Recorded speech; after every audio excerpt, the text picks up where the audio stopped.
What do you do when your country is trapped at the very edge of the inhabited world?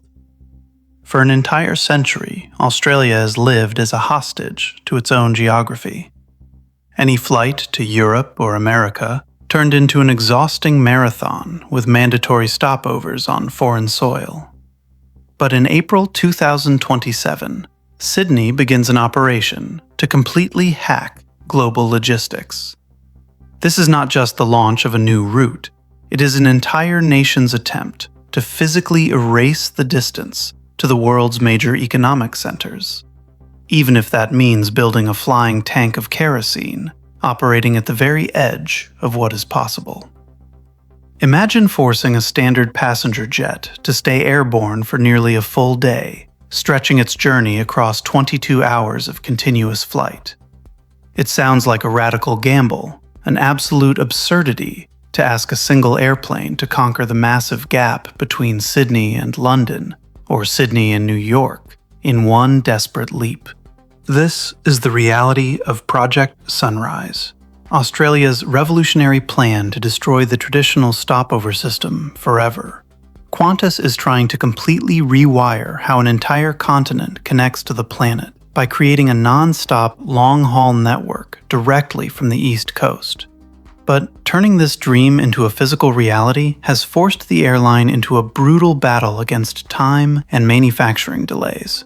Supply chain pressure and strict regulatory certification demands have already shattered the original timeline, dragging the highly anticipated public rollout backward.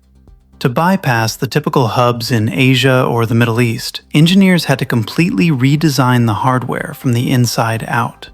The machine built for this extreme mission is the Airbus A3 Black 50-1000 ULR, an ultra-long-range variant that is profoundly different from any standard long-haul jet flying today.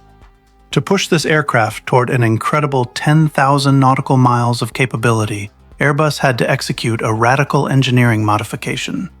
They installed a massive 20,000-liter rear center tank to hold the colossal fuel load required for the journey. Every ounce of weight matters when pushing physical boundaries, which is why technicians also implemented a lighter galley cooling system to shave off crucial pounds. If this heavily modified fuselage survives its final structural certification stress tests, it will successfully unlock the longest direct routes on Earth. Yet, packing this much fuel into a commercial airliner creates a dark economic consequence inside the passenger cabin. To pack enough kerosene for a 21-hour journey, the airplane must undergo a radical transformation, completely mutating from a passenger transport into a flying fuel machine. Airline economics usually dictate a simple rule: pack the cabin with as many rows as possible to maximize density. But to purchase the extreme range required for Project Sunrise, Qantas was forced to sacrifice raw capacity, ripping out countless seats and slashing the cabin layout down to just 238 passengers. Giving up this massive amount of space creates a harsh, claustrophobic reality where flexibility vanishes, leaving a razor-thin margin for operational error. The standard wide-body formula is completely inverted, leaving huge physical gaps inside the aircraft structure just to accommodate the crushing weight of the fuel. But clearing out the seats is only half the battle, because the ultimate bottleneck of this extreme operation is not the machinery, but the human body itself. Passengers are not inert cargo, and forcing a human being to sit locked in a pressurized tube for nearly an entire day presents a terrifying biological nightmare. The sheer scale of a 22-hour flight means travelers cannot simply sit through the journey and hope to survive undamaged. Instead, the airline must treat human sleep as a highly complex system that has to be actively engineered from takeoff to touchdown. Every single aspect of the cabin environment must be weaponized to manipulate passenger biology, using a strict orchestration of artificial lighting cycles, calculated meal delivery times, and mandated hydration protocols. Scientists must systematically rewrite the body's natural circadian rhythms, using specialized movement zones and strict sleep schedules to combat the devastating onset of severe jet lag. It is a calculated process of biohacking, where even a minor slip in timing can cause the entire biological defense system to collapse. This level of intense specialization exposes the true, fragile nature of the entire operation, because Project Sunrise is absolutely not a mass-market product. This is a highly restricted precision campaign, and Qantas has revealed that it needs a minimum of 3 dedicated aircraft just to maintain a basic, daily, non-stop schedule. When a long-haul network relies on such a tiny, specialized fleet, the entire business model becomes vulnerable to the slightest disruption. A single mechanical failure or an unexpected maintenance delay on one airframe can instantly trigger a massive ripple effect, threatening to paralyze the entire high-stakes schedule. This is not a standard fleet expansion, where an airline can easily swap in a spare jet from another route. It is a fragile, tightly coiled operational loop, where only a handful of multi-million-dollar machines are capable of executing the mission. Every turnaround, every dispatch sequence, and every maintenance check becomes a high-stakes gamble, where any delay can compromise the entire network, forcing us to look closer at who is actually paying to keep these flying fuel tanks in the air. Who is actually paying to keep these flying fuel tanks in the air? The uncomfortable truth is that Project Sunrise completely abandons the average traveler, transforming into an exclusive operational reality designed to serve only the rich. When you strip out hundreds of standard economy seats to make room for thousands of gallons of extra fuel, you destroy any hope of cheap mass-market volume. To survive, the route economics dashboard relies entirely on a high-yield cabin mix, forcing ticket prices into the stratosphere. Corporations and wealthy business travelers are perfectly willing to pay an astronomical premium, trading massive piles of cash just to buy back time and escape the exhausting misery of traditional stopovers. The entire strategy depends on this premium isolation, where a sleek, exclusive environment replaces mass tourism.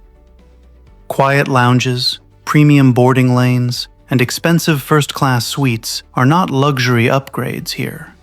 They are the core economic pillars, keeping the entire 22-hour mission from collapsing into a multi-million-dollar financial disaster. Yet, even if the wealthy are standing by with open wallets, Qantas is facing a brutal roadblock that money alone cannot solve. The technical tension behind the scenes is mounting, because executing a radical gamble like this requires flawless execution from the manufacturing line to the runway. The very first test aircraft has already taken to the skies over France, proving that a modified jet can physically handle the distance. But a single successful test flight does not mean the system is ready for the real world. The entire program is still hopelessly tangled in an aggressive web of strict certification paperwork, severe supply chain bottlenecks, and frustrating factory delays. Engineers and inspectors are working around the clock, but manufacturing realities have shattered the airline's original schedule. The critical delivery timeline has been dragged backward, sliding from mid-2026 into April 2027. Every single day of delay eats away at potential profits, proving that rewriting the laws of global aviation is a painfully slow and unstable process. This forced delay exposes just how little room for weakness exists when you operate a commercial airliner at the absolute limit of human and mechanical endurance. A 21-hour non-stop flight is the ultimate operational stress test, where every single component must fuse into one perfectly synchronized machine.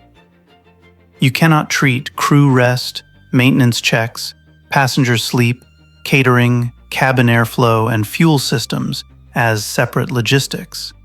They are completely locked together. If the cockpit crew briefing fails to manage exhaustion, or if the hidden crew rest areas become compromised, the flight cannot legally continue. If the specialized cabin airflow systems stutter, or if the complex fuel system lines fail to balance the massive kerosene load properly, the entire operation breaks down. Even the ground support checklist before departure becomes a high-stakes countdown, where a minor oversight triggers a massive, catastrophic system failure. There is zero margin for error when you are crossing vast oceans for nearly a full day. Every mechanical piece, every piece of catering, and every breath of cabin air must function flawlessly as one single entity, pushing both human beings and technology into an unforgiving territory where the map of the world changes forever. But what happens when you look beyond a single flight, or a handful of wealthy travelers? The grand illusion of Project Sunrise is that it is simply about adding a couple of flashy direct flights to London or New York. In reality, this is a radical attempt to completely shatter and rebuild the global aviation map from scratch. For generations, Australia's entire economic and social connection to Western civilization was held hostage by traditional long-haul travel, heavily dependent on mandatory stopovers in Asia or the Middle East. By forcing a specialized airframe to conquer these massive geographic divides in a single, continuous bound, Qantas is actively turning pure distance itself into a premium product. They are transforming the vast, terrifying emptiness of the world's oceans into a highly optimized corridor of corporate wealth. Massive non-stop arcs are effectively extending directly from the Australian East Coast, illuminating distant economic hubs as immediate, direct targets.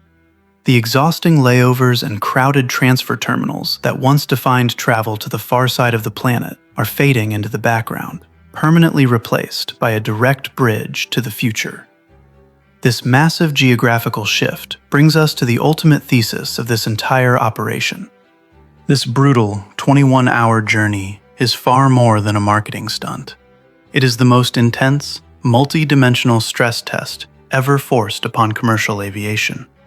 It is a high-stakes gamble where aircraft design, razor-thin airline economics, and raw human endurance are smashed together inside a single, sealed tube.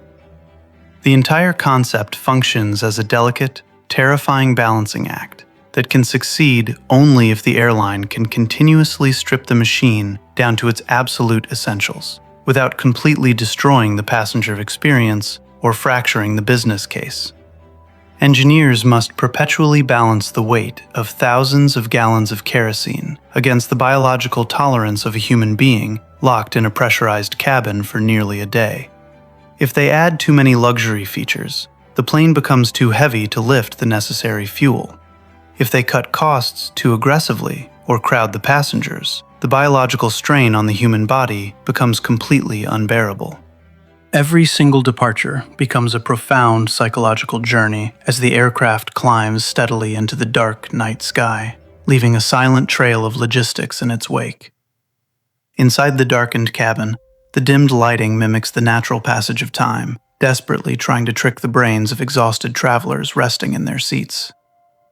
Beneath their feet, the massive, modified fuel tanks slowly empty, feeding the roaring engines that cross thousands of miles of hostile ocean.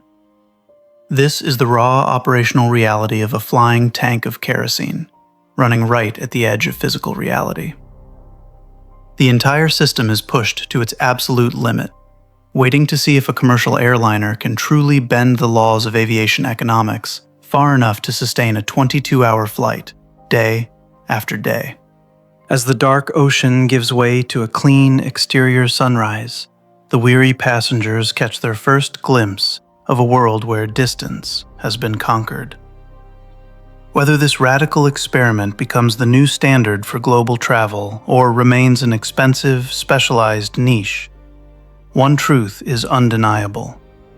Australia has spent billions to escape its geographic prison, permanently changing how we look at the boundaries of our world.